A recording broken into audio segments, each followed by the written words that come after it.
गौरव railway station के पास गोभी आलू पराठा बनाने का काम करता था। आइए आइए, गर्मा गर्म गोभी आलू के पराठे खाइए। गौरव के घर पर उसकी अम्मी, बेटी और बीवी थी। गौरव सुबह से लेकर शाम तक मेहनत करता, लेकिन फिर भी अपनी गरीबी दूर नहीं कर पा रहा था। सुनिए जी, गोभी आलू के पराठे बनाने में लागत बहुत ज्यादा आती है। आप एक काम कीजिए, आप सादे पराठे बना के बेचिए, जिससे हमारी लागत कम आएगी और प्रॉफिट ज्यादा होगा। नहीं, मैं ऐसा नहीं कर सकता। सादे पराठे खाना कोई पसंद नहीं करेगा। और फिर अब्बू भी गोभी आलू के पराठे बेचा करते थे, इसलिए मैं भी यही काम करूँगा। गौरव के पास तरह तरह के ग्राहक और उनकी तरह तरह की डिमांड होती थी। अरे भाई, मेरे पराठे में जरा गोभी आलू ज्यादा भर देना। मुझे पराठे के साथ सब्जी भी चाहिए। मुझे पराठे के साथ अचार चाहिए। मुझे पराठे के साथ नहीं चाहिए। गौरव कभी कभी ग्राहकों की डिमांड सुनकर परेशान हो जाता था। अगर आपको पराठे के साथ सब्जी चाहिए तो उसके अलग से पैसे देने होंगे। मैं अलग से पैसे नहीं दूंगा। देख रहे हो भाइयों, ये मियाँ सब्जी के पैसे अलग से मांग रहे हैं। चलो चलो, हमें यहाँ खाना नहीं खाना है। सुनिए तो, आप लोग कहाँ जा रहे हैं? रुकिए तो सही। एक दिन गौरव बहुत निराश होकर घर पहुंचा। क्या हुआ? ठेले पे लोगों की संख्या लगातार कम होती जा रही है। ग्राहक पैसे देना नहीं चाहते, लेकिन उन्हें सब्जी, अचार, दही सारे पराठों के साथ उन्हें चाहिए। चलिए कहीं बाहर घूमने चलते हैं, थोड़ा मूड फ्रेश हो जाएगा। हमारे पास इतने पैसे तो नहीं है कि किसी टूरिस्ट प्लेस पे घूमने जाएं। तुम्हारे घर ही घूमने चलते हैं। गौरव अपने ससुराल में घूमने गया, जो गांव में थी। रास्ते में गौरव और उसकी बीवी को प्यास लगी। उन्हें कहीं से बाहर गिरने की आवाज सुनाई दी। ये झरने की आवाज तो पूरब दिशा की ओर से आ रही है। गौरव और उसकी बीवी पूरब की ओर चलते गए। झाड़ियों के पार उन्हें एक बहार मिली। ये बहार तो बेहद खूबसूरत है। गौरव और उसकी बीवी ने जी भरकर पानी पीकर प्यास बुझाई और हाथ पैर भी धोए। जब वो चलने के लिए तैयार हुए तो उन्हें किसी के कराहने की आवाज सुनाई दी। ये कराहने की आवाज बहार के पीछे से आ रही है। बहार के अंदर घुस के देखना होगा, तभी पता लगेगा कि उस पार कौन है।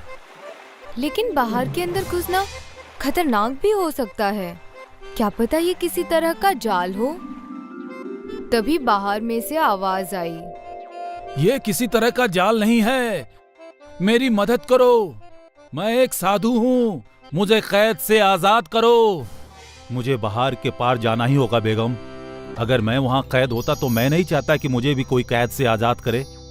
गौरव बहार के पार गया तो उसने देखा कि एक बाबा एक कटीले खंबे से बंधे हुए थे।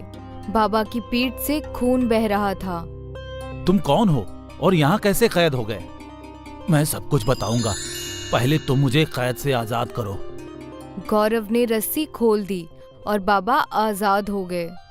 तुम्हारा बहुत बहुत शुक्रिया। मैं एक साधु हूँ और मेरे पास तिलस्मी ताकत है। मैं इंसान की मुरादें पूरी कर सकता हूँ। कुछ लोगों ने मेरा गलत फायदा उठाने की कोशिश की। जब मैंने उनकी बात नहीं मानी, तब उन्होंने मुझे इस बहार के पीछे कैद कर दिया। अगर तुम्हारे पास तिलस्मी ताकत है तो खुद तुम उससे आजाद क्यों नहीं हो पाए? मैं अपनी ताकत का इस्तेमाल खुद के लिए नहीं कर सकता। ठीक है साधु महाराज, अब मैं चलता हूँ। मुझे अपने ससुराल पहुंचना है, मुझे देर हो रही है। तुम खाली हाथ क्यों जा रहे हो? तुमने मेरी मदद की है, मैं तुम्हारी क्या मदद कर सकता हूँ? अगर तुम्हारी कोई ख्वाहिश हो तो बता दो। नहीं साधु जी, मैं अपनी मेहनत और लगन से जीवन में कुछ हासिल करना चाहता हूँ। साधु बाबा से बहुत खुश हुआ और उसने मन ही मन गौरव को बहुत सारी बरकतें दी। गौरव अपने ससुराल से लौटने के बाद फिर से अपने गोभी आलू के पराठे बनाने के धंधे में लग गया। आइए आइए, गर्मा गर्म गोभी आलू के पराठे खाइए। आइए आइए। ग्राहक फिर से तरह तरह की डिमांड करने लगे। अरे भाई, मुझे पराठे के साथ सब्जी भी चाहिए। सब्जी तो नहीं है। तभी अचानक उस आदमी के पराठे में से सब्जी निकलने लगी। मुझे पराठे के साथ दही चाहिए। मेरे पास दही नहीं है। लेकिन तभी उस आदमी के पराठे में से दही निकलने लगा।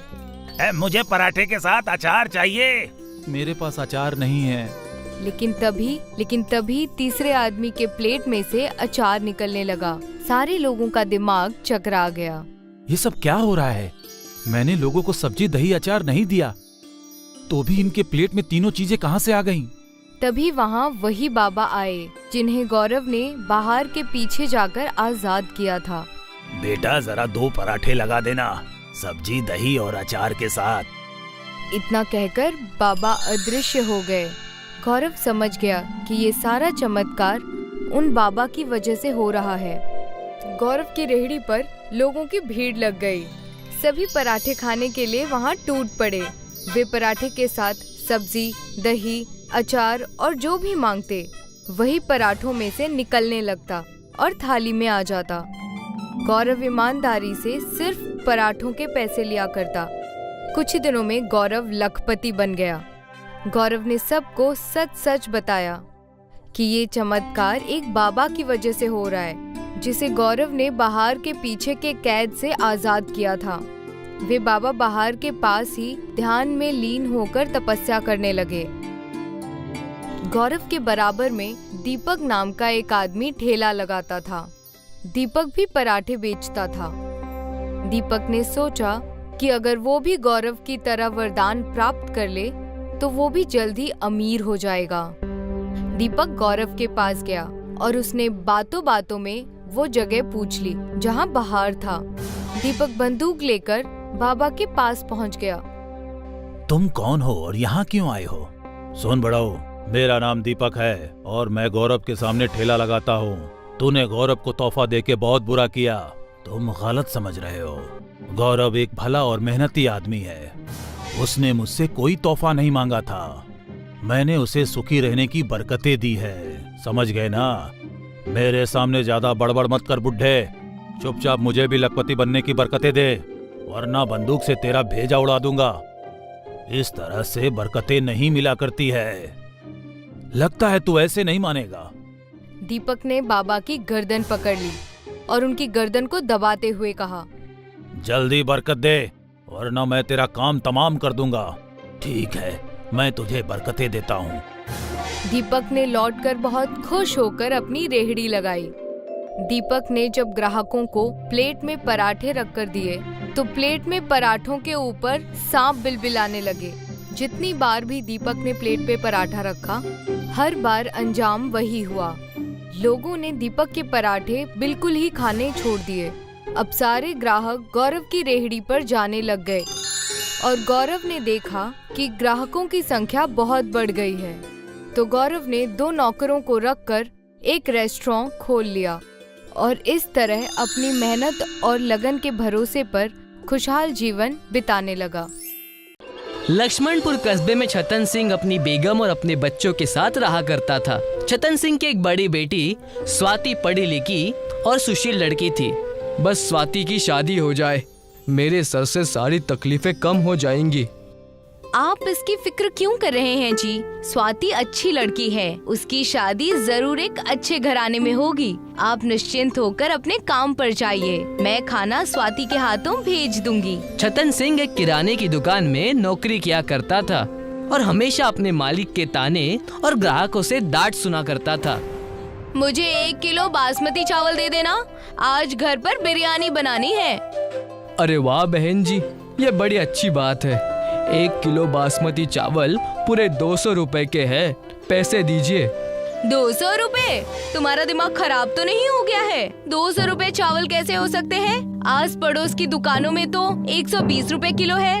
वो क्या है ना बहन जी कि ये सारी कीमत मेरे मालिक ने तय की है। अगर मैं इसे कम में बेचता हूँ तो मुझे बहुत डांट पड़ती है। उनसे कहिए अब से मैं आपके इस घटिया दुकान में नहीं आने वाली हूँ और सबको मना करने वाली हूँ कि और कोई भी इस दुकान में ना आए। वो औरत दुकान पर से गुस्से में चली जाती है। इतने में वहाँ पर छतन सिंह का मालिक आ जाता है, जो ये सारी बातें सुन लेता है और छतन सिंह को डांट कर कहता है, तुम हो ही नहीं किसी काम के, तुमसे कुछ नहीं होने वाला। मैं तुम्हें अभी नौकरी से निकाल रहा हूँ। मालिक, आप ये कैसी बातें कर रहे हैं? मैं आपके यहाँ 20 साल से काम कर रहा हूँ, ऐसा ना कीजिए। एक ग्राहक तो तुमसे संभाला नहीं जाता, चले जाओ यहाँ से, दफा हो जाओ। पता नहीं किस काम के हो, और दोबारा अपनी शक्ल कभी मत दिखाना।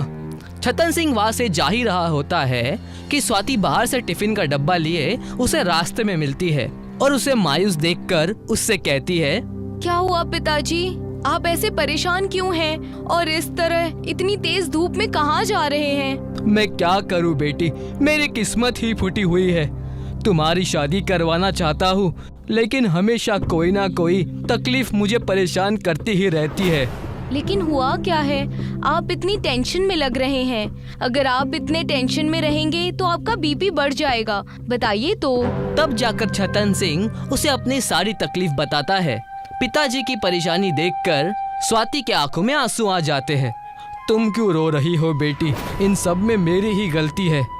मेरे सारे दोस्त बेईमानी करके आगे निकल गए और एक मैं हूँ जिसे बेईमानी करना नहीं आता तो कुछ ना कर पाया। दोनों वहाँ फिक्र में खड़े ही थे कि उन्हें कुछ आदिवासियों के झुंड ने घेर लिया, जिसे देखकर दोनों हैरान रह गए। बागड़बोल बागड़बोल, इन दोनों बाप बेटी को हमारे घर ले चलो। हाँ, बागड़बोल की जय, ले चलो। छोड़ो हमें, छोड़ो, छोड़ो, छोड़ो हमें, छोड़ो मुझे। उन आदिवासी के पूरे झुंड ने उन्हें कैद कर लिया और अपने इलाके में ले गए, जहाँ छतन सिंह और स्वाति ने देखा कि स्वाति की माँ यानी छतन सिंह की बीवी पहले से ही वहाँ पर कैद थी। भाग्यवान, तुम यहाँ क्या कर रही हो? कौन है ये लोग और हमसे चाहते क्या है?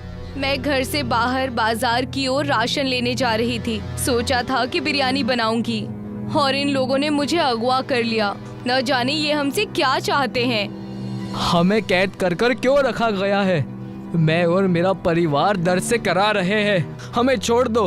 हमसे चाहते क्या हो? तुम छतन सिंह हो ना, जो उल्टा पैदा हुआ है, और वही छतन सिंह जिसने कभी कोई चोरी का काम ही नहीं किया। जी, मैं वही छतन सिंह हूँ, लेकिन तुम मेरा नाम और ये सब कैसे जानते हो? तुम हो कौन? तुम मेरी बातें छोड़ो, इस पत्थर को देख रहे हो? इस पत्थर का मैं क्या करूँ? इस पत्थर पे से तुम्हें 10 बार छलांग लगानी है। अगर तुम इसमें कामयाब होते हो तो मैं तुम्हें एक तोहफा दूंगा। तब तुम मेरे परिवार को छोड़ दोगे? मेरा वादा है तुमसे। उन आदिवासियों ने मुखिया के कहते ही छतन सिंह को छोड़ दिया और छतन सिंह उस बड़े से पत्थर पे से छलांग लगाने लगा। जैसे ही 10 छलांग छतन सिंह के पूरे हुए, वो पत्थर एक खूबसूरत लड़के में बदल गया। उस लड़के को देख के सारे आदिवासी झूमने लगे। मेरा बेटा वापस आ गया। शुक्रिया तुम्हारा। बागड़बोल महाराज की जय। मैं उनका हमेशा आदर करूंगा। ये हुई ना बात, लल्लन अब वापस आ गया। ये सब क्या है? कोई मुझे समझाएगा? चोरी और लालच के श्राप के वजह से मेरा बेटा पत्थर बन गया था। ये श्राप से तभी रिहा हो सकता था जब कोई उल्टा पैदा हुआ इंसान जो ईमानदार और सच्चा हो इस पत्थर पे से 10 छलांग लगा लेता, तो जो तुमने आज कर दिया। पिछले 2 सालों में ना जाने में कितने लोगों को लेकर आया। तुम्हारा काम हो गया तो अब क्या हम यहाँ से जा सकते हैं? मेरा खानदान पहले से ही बेहद परेशान है और तुमने उनका और तमाशा बना रखा है। छोड़ो हमें अब। ऐसे कैसे जाओगे? तुम्हारा तोहफा तो लेते जाओ। उस आदिवासी मुखिया ने अपने आदमियों को इशारा किया। वहाँ से उनमें से एक चमकता हुआ हैंडपंप लेकर आ गया। तुमने हमें इतना परेशान किया इस हैंडपंप के लिए? ये कोई मामूली हैंडपंप नहीं है, ये जादुई हैंडपंप है। जब तुम इसे चलाओगे तो इसमें से तुम्हारी मन पसंदीदा चीज निकलेगी। क्या सच? और तुम ये मुझे दे रहे हो?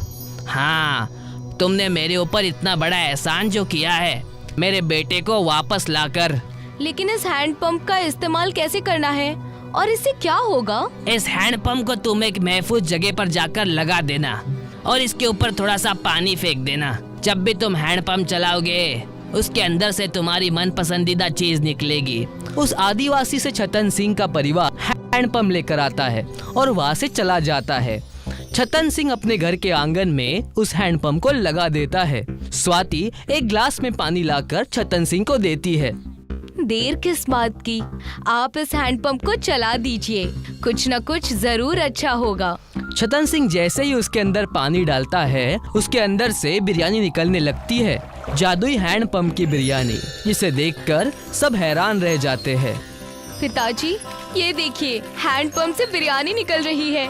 इसका मतलब उन आदिवासियों की बात सच निकली। हे मालिक, तेरा लाख लाख शुक्र है। हमारी सारी मुसीबत का हल निकल गया। किसी ने सोचा था कि मेरे उल्टा पैदा होने और अच्छे काम करने के वजह से ये फल हमें मिलेगा। उसी दिन से छतन सिंह अपना एक छोटा सा ढाबा खोल देता है, जिसका नाम वो हैंडपंप बिरयानी रखता है। देखते ही देखते छतन सिंह की सारी तकलीफें दूर हो जाती है। सारे कस्बे में छतन सिंह के हैंडपंप बिरयानी की वाहवाही होती है। एक दिन छतन सिंह का पुराना मालिक उसे मिलता है। भाई साहब, बहुत दिनों से कुछ नहीं खाया, मुझे बिरयानी मिलेगी? लोगों से सुना है कि आप मुफ्त में भी दे देते हैं। जैसे ही छतन सिंह पलटता है तो देखता है कि उसके पुराने मालिक की हालत भिखारी की तरह हो गई है। मालिक, आपकी ये हालत कैसे हुई? मैं अभी आपको बिरयानी देता हूँ। तुम इतने बड़े आदमी कैसे बन गए? लोगों को हमेशा मैं लूटता रहा और मेरा ये हाल हो गया। सारी दुकान और जमीन मिट्टी में मिल गई। जैसे ही छतन सिंह ने हैंडपंप चलाना शुरू किया, उसमें से बिरयानी निकलने लगी और उसने अपने पुराने मालिक को परोस कर खिलाया। ऐसे ही छतन सिंह सबकी मदद करने लगा और अपने हैंडपंप बिरयानी से अपनी जिंदगी ऐशो आराम से बिताने लगा। और उसने अपनी बेटी स्वाति की शादी भी अच्छे घराने में कर दी। एक गांव में सूका और लंबू दो भाई रहते थे, लेकिन दोनों की आपस में बिल्कुल नहीं बनती थी। दोनों को लगता था कि उसका भाई उसका भला नहीं चाहता, इसीलिए दोनों रोजाना आए दिन झगड़ते रहते थे। उनकी अम्मा उन्हें समझाती थी, लेकिन वो दोनों अपनी अम्मा की बात भी नहीं मानते थे और इसका फायदा चतुर उठाता था। आए दिन दोनों अपना काम बदलते रहते थे। एक रोज सूका ने बिरयानी की ठेली लगा ली, जबकि लंबू अमरूद ही बेच रहा था। देख लंबू, तू अमरूद में मुझसे बहस कर रहा था, इसलिए मैंने चिकन बिरयानी का काम शुरू किया है। अब तू यहाँ कोई बहस मत करना, वरना अच्छा नहीं होगा। देख भाई, अगर तू प्यार से कहता तो इस बार मैं तेरी बात मान भी जाता, लेकिन तूने मुझे पीटने की धमकी दी है। अब मैं कल से चिकन बिरयानी ही बेचूंगा, लेकिन इस बार मैं तेरा काम बंद करा कर रहूंगा। ठीक है, देखते हैं कि कौन जीतता है। दोनों बहस कर ही रहे थे कि तभी वहाँ चतुर आ गया। क्या हुआ भाई, कैसे लड़ रहे हो सुबह सुबह? और सुका, तू आज बिरयानी ले आया, वो भी चिकन? अरे वाह, ला एक प्लेट दे, खाकर बताऊं कि कैसी बनी है। चतुर भाईजान, ये ठेला आपका है, जितना खाना है आराम से खाओ। चतुर ने बिना पैसों के ही खूब बिरयानी खाई। वो सूका की बिरयानी की तारीफ करने लगा। ये बात लंबू को पसंद नहीं आई। सुका, तूने बिरयानी तो गजब बनाई है, खाकर मजा आ गया। अब ये ग्राहकों को भी खूब पसंद आएगी। अरे भाईजान, तुम कल मेरे हाथ की बिरयानी खाना, उंगलियां चाटते रह जाओगे। ठीक है, कल की कल देखी जाएगी। अभी तो तुम अमरूद ही खिला दो, तुम्हारे अमरूद भी कम अच्छे नहीं हैं। लंबू थोड़ी सी तारीफ से खुश हो गया और चतुर को मुफ्त के अमरूद मिल गए। सूका ने दिन भर बिरयानी 50 रुपए में बेची और उसकी अच्छी कमाई हुई। ये बात उसकी आंखों में खटक रही थी। शाम को दोनों भाई अपने घर की जानिब चले। अगले रोज लंबू सूका से पहले ही अपनी कार्ट लेकर पहुंच गया और उसने उस बोर्ड पर लगा दिया, चिकन बिरयानी 40 रुपए प्लेट। कुछ ही देर में वहाँ सूखा भी आ गया। पागल, इतने कम में बिरयानी बेच रहा है? आज बताऊंगा तुझे कि तू कैसे अपनी बिरयानी बेच पाएगा। दोनों भाइयों के रेट में अंतर देखकर लोग लंबू के पास ही जा रहे थे और सस्ते होने की वजह से बिरयानी का लुत्फ उठा रहे थे। ये देखकर सूका को भी बिरयानी सस्ती करने का आइडिया आया और उसने 50 की जगह 40 लिख दिया। अब दोनों में बराबर की टक्कर हुई और शाम को बिरयानी बेचकर दोनों घर पहुँचे। मैंने सुना है कि तुम दोनों आज भी अपना नुकसान करके आए हो। अम्मा, इसने मुझे धमकी दी थी और अब मैं इसका काम बंद करवा के रहूंगा। अम्मा, जब आपको कुछ भी इल्म ना हुआ करे तो कुछ भी मत बोला करो। ठीक है, अब से मैं कुछ नहीं कहूँगी। तुम दोनों को जो भी करना है वो करो। एक दिन सुबह सुबह चतुर सूका से मिलने आया। आओ चतुर भाईजान, बैठो। अरे मैं तो तुम्हें अपना मानता हूँ, इसलिए व्यापार के कुछ कायदे सिखाने आया हूँ। भाईजान, अब तक तुम्हारी मान कर ही तो कारोबार कर रहा हूँ। तुम अब बिरयानी को 5 रुपए में बेचना शुरू कर दो। 5 रुपए में तो चिकन का खर्चा भी नहीं निकलता। तुम अपने भाई को हराना चाहते हो ना, तो तुम्हें पैसे अपनी जेब से लगाने होंगे। लेकिन मेरे पास तो पैसे ही नहीं है। तुम्हारा ये भाई कब काम आएगा? जितने पैसे तुम्हें चाहिए मैं दूंगा। जब तुम कुछ कमा लो तो मुझे वापस कर देना। चतुर ने सूका को कर्जा दे दिया और सूका ने 5 रुपए चिकन बिरयानी का बोर्ड लगा दिया। उसके पास लाइन लग गई। लोग टोकन लेकर अपनी बारी का इंतजार कर रहे थे। लंबू ये देखकर दुखी हो रहा था। तभी वहाँ पर चतुर पहुँच गया। क्या हुआ लंबू, तुम मायूस क्यों हो? अंजाम सामने है और आप मुझसे मायूसी की वजह पूछ रहे हो। तो तू भी 5 रुपए में बिरयानी बेचनी शुरू कर दे। मेरे पास इतने पैसे ही नहीं है। ना जाने सूका के पास पैसे कहाँ से आ गए। तुम फिक्र मत करो, मैं तुम्हें कर्ज देता हूँ और तुम भी अब 5 रुपए में बिरयानी बेचना शुरू कर दो। चतुर ने लंबू को भी कर्जा दे दिया और दोनों भाई 5 रुपए में चिकन बिरयानी बेचने लगे। आइए आइए, 5 रुपए में चिकन बिरयानी खाइए। आइए आइए, 5 रुपए में चिकन बिरयानी खाइए। एक प्लेट में चिकन के 4 बोटियाँ, जायकेदार और किफायती चिकन। एक प्लेट में 5 बोटियाँ और सिर्फ 5 रुपए में। दोनों भाइयों की दुश्मनी का लोगों ने जमकर फायदा उठाया और 5 रुपए में भरपेट बिरयानी खाए। आज दोनों भाई दोपहर को ही सारी बिरयानी बेचकर घर पहुँचे। कितना कमाया आज। सूखा और लंबू ने अम्मी जान को सब कुछ सच बताया। अच्छा, तो तुम दोनों को पैसे चतुर ने दिए थे। अब तुम खुद सोच लो कि वो क्या चाहता है। अम्मा, हमें माफ कर दो। हाँ अम्मा, हम आज से आपस में नहीं लड़ेंगे। जितना हम लड़ाई करते रहेंगे उतना दूसरे लोग फायदा उठाएंगे। हाँ अम्मा, हमें ये आज समझ में आ गया है।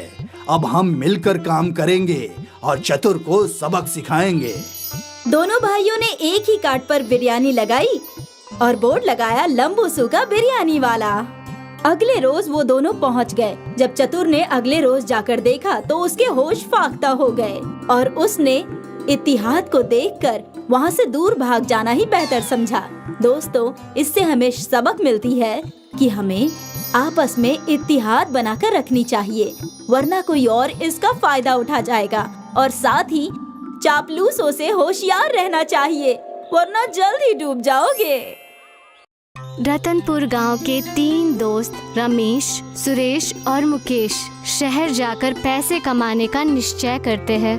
रमेश, सुरेश और मुकेश बचपन के साथी होते हैं और तीनों में बहुत मोहब्बत होती है। लेकिन रतनपुर गांव में उन्हें नौकरी नहीं मिल रही होती है, इसलिए तीनों शहर की ओर निकल जाते हैं। 4 दिनों तक लगातार बारिश होने की वजह से बहुत लोगों का बहुत नुकसान हो चुका है। मेरे पास तो जो बचे खुचे पैसे थे वो भी खत्म हो चुके हैं। शहर जाकर कोई नौकरी मिल जाए तो ही गुजारा हो पाएगा। हाँ भाई, मेरा भी हाल कुछ ऐसा ही है। बारिश ने तो हमारी पूरी फसल बर्बाद कर दी। अब घर पर खाने के भी लाले पड़े हैं। बारिश में तो मेरा घर ही ढह गया। अब मेरे माँ बाप इस इंतजार में हैं कि मैं शहर जाकर कुछ पैसे कमा कर लाऊं तो वापस अपना घर बनवा सकूं। वो तीनों चलते चलते एक नदी के सामने पहुंच जाते हैं। उस नदी के ऊपर एक पुल बना था, पर बारिश ज्यादा होने के कारण पुल टूट जाता है। अरे भाई, ये पुल तो टूट गया है। शहर तो नदी के उस पार है। अब हम नदी कैसे पार करेंगे? हाँ, यहाँ तो कोई नाव भी नजर नहीं आ रही है और हमारा शहर जाना बहुत जरूरी है। अब हम क्या करें? क्या हमें तैर कर नदी पार करनी होगी? मुझे तो कोई और रास्ता नहीं दिखता। लगता है हमें तैर कर ही नदी पार करनी पड़ेगी। और बारिश के कारण नदी में पानी भी बहुत ज्यादा है, इसीलिए हमें सावधानी बरतनी होगी। रमेश, सुरेश और मुकेश उस नदी में कूद जाते हैं। नदी में पानी बहुत ज्यादा हो जाता है। इस वजह से उन्हें बहुत परेशानी होती है और जान का खतरा होता है। बड़ी मुश्किल से वो तीनों दूसरी छोर तक पहुंचते हैं। वहां पहुंचते ही सुरेश के हाथ में एक चिराग होता है। सुरेश, ये तुम्हारे हाथ में क्या है? तुम्हें ये नदी में मिला क्या? हाँ यार, तैरते वक्त ये चीज मुझसे टकराई तो मैं इसे लेकर आ गया। देखने में तो किसी चिराग की तरह लग रहा है। हम इसे बेचकर पैसे कमा सकते हैं। ये तो अलादीन के चिराग की तरह लग रहा है। सुरेश, इसे रगड़ कर देख, शायद इससे जिन बाहर आ जाए। सुरेश उस चिराग को रगड़ता है और उसके अंदर से सच में एक जिन बाहर आ जाता है, जिसे देखते ही मुकेश, सुरेश और रमेश के होश उड़ जाते हैं। इसने मुझे बाहर निकाला, उसका भला हो। इतने दिनों से उस नदी में मुझे बहुत ठंड लग रही थी और बाहर निकलने का जी कर रहा था, पर कोई मिल नहीं रहा था। हुकुम मेरे आका, मैं आपकी क्या खिदमत करूं? सुरेश, मुकेश और रमेश एक दूसरे को देखते हैं और फिर जिन की तरफ अविश्वासी नजरों से देखते हैं। अरे आप लोग बस मुझे देखते ही रहेंगे या कुछ कहेंगे भी? हुक्म कीजिए, आपका हुक्म मेरे सिर आंखों पर। तुम हमारे लिए क्या क्या कर सकते हो? जो आप बोलेंगे वो सब कुछ, मगर हाँ, कोई गलत काम नहीं करता मैं। हम सब शहर जाकर पैसे कमाना चाहते हैं, क्या तुम उसमें हमारी मदद कर सकते हो? हाँ, मैं कर सकता हूँ। मैं पैसे कमाने में आप लोगों की मदद कर सकता हूँ। अच्छा, मगर कैसे? आप तीनों शहर जाकर होटल खोल लो। मुझे जादुई तंदूरी रोटी बनानी आती है। होटल में मैं जादुई तंदूरी रोटी बनाऊंगा और आप तीनों बेचना, फिर देखना आपके पास पैसे ही पैसे होंगे। मगर हम होटल खोलेंगे कैसे? हमारे पास तो पैसे नहीं है। हमें उधार लेना पड़ेगा, फिर जब हमारे पास पैसे वापस आ जाएंगे तब हम उधार के पैसे चुका देंगे। रमेश, सुरेश और मुकेश जिनको लेकर शहर पहुंच जाते हैं। वहां उधार के पैसों से एक होटल खोलते हैं। उस होटल का नाम जिन खाना रखते हैं और उसकी मशहूर डिश तंदूरी रोटी होती है। जिन जो तंदूरी रोटी बनाता वो बहुत लजीज होती है और लोगों को बहुत पसंद आती है। कुछ ही दिनों में उनका होटल बहुत तरक्की कर लेता है और उनकी बरकत होने लगती है। उनके होटल पर तंदूरी रोटी खाने के लिए लोगों की भीड़ लगने लगती है। जिन, तुमने तो हमारी जिंदगी बदल दी। तुम्हारी जादुई तंदूरी रोटी तो लोगों को बहुत पसंद आई। तंदूरी रोटी में अलग ही जादू है। हम तुम्हारा एहसान कभी नहीं भूलेंगे। क्या तुम अपनी तंदूरी रोटी का राज बता सकते हो? मेरे आका, ये हम जिन लोगों की सीक्रेट रेसिपी है। ये हम आप लोगों को नहीं बता सकते, मगर मैं हमेशा आपको रोटी बनाकर देता रहूंगा और आपका ये होटल हमेशा अच्छे से चलता रहेगा। होटल चलते हुए 1 साल हो जाता है। रमेश, सुरेश और मुकेश के होटल के सामने बहुत पहले से ही एक धीरज का होटल होता है, जिसके मालिक का नाम धीरज होता है। लेकिन जब से रमेश, मुकेश और सुरेश ने अपना स्पेशल तंदूरी रोटी होटल खोला, तब धीरज का होटल चलना बंद हो गया। धीरज को इस बात का बहुत आश्चर्य होता था कि आखिर वो लोग ऐसा क्या बनाते हैं कि उनकी होटल में इतनी भीड़ होती है। बस अब बहुत हो गया। हमारा कारोबार तो अब बंद होने की कगार पर आ गया है। जब से इन लोगों ने स्पेशल तंदूरी रोटी बेचनी शुरू की है, तब से हमारा तो काम ही नहीं चल रहा है। आखिर ये लोग ऐसा क्या स्पेशल बनाते हैं कि इनकी तंदूरी रोटी इतनी बिकती है और लोगों को इतनी पसंद भी आती है? अब मैं ये राज पता लगा कर ही रहूंगा। धीरज रमेश, मुकेश और सुरेश का सीक्रेट पता करने उनके पीछे लग जाता है। फिर एक दिन सुबह सुबह उनके किचन में चुपके से घुस जाता है और वहीं बैठ जाता है और देखता है कि एक जिन अपने चिराग से निकलता है और तंदूरी रोटी बनाता है। अच्छा, तो ये राज है। अब मैं बताता हूँ इन लोगों को। इनका जादुई जिन्न ही मैं चुरा लेता हूँ, फिर वो मेरा हुक्म मानेगा और फिर मैं भी अमीर बन जाऊंगा। धीरज रात में रमेश, मुकेश और सुरेश के होटल में घुसता है और जिन का चिराग उठाकर अपने होटल में ले जाता है। अब आएगा न मजा। धीरज चिराग को जोर से रगड़ता है, लेकिन उसमें से जिन निकलने की जगह चिंगारी निकलती है और उसका होटल जलने लगता है। धीरज डर जाता है और उस चिराग को वहीं गिराकर और दौड़कर रमेश, मुकेश और सुरेश के होटल में चला जाता है। बचाओ, बचाओ, आग, आग, बचाओ! रमेश, मुकेश और सुरेश उठकर आते हैं और धीरज के होटल में पानी मारने लगते हैं, लेकिन उस पानी से होटल की आग बुझने का नाम ही नहीं ले रही होती। मुकेश धीरज से कहता है, अरे भाई धीरज, किस चीज से आग लग गई है?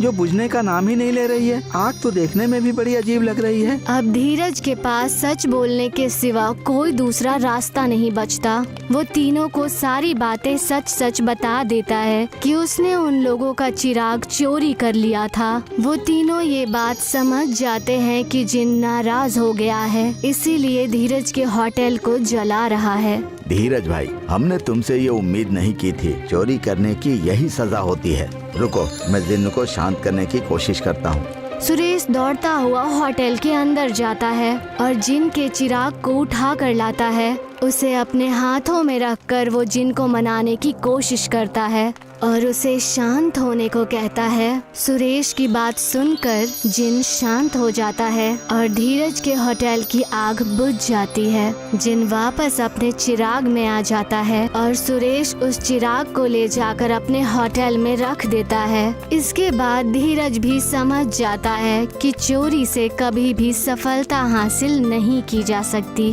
और वो भी अपने होटल में और मेहनत करने लगता है और रमेश, सुरेश और मुकेश भी खुशी खुशी रहने लगते हैं।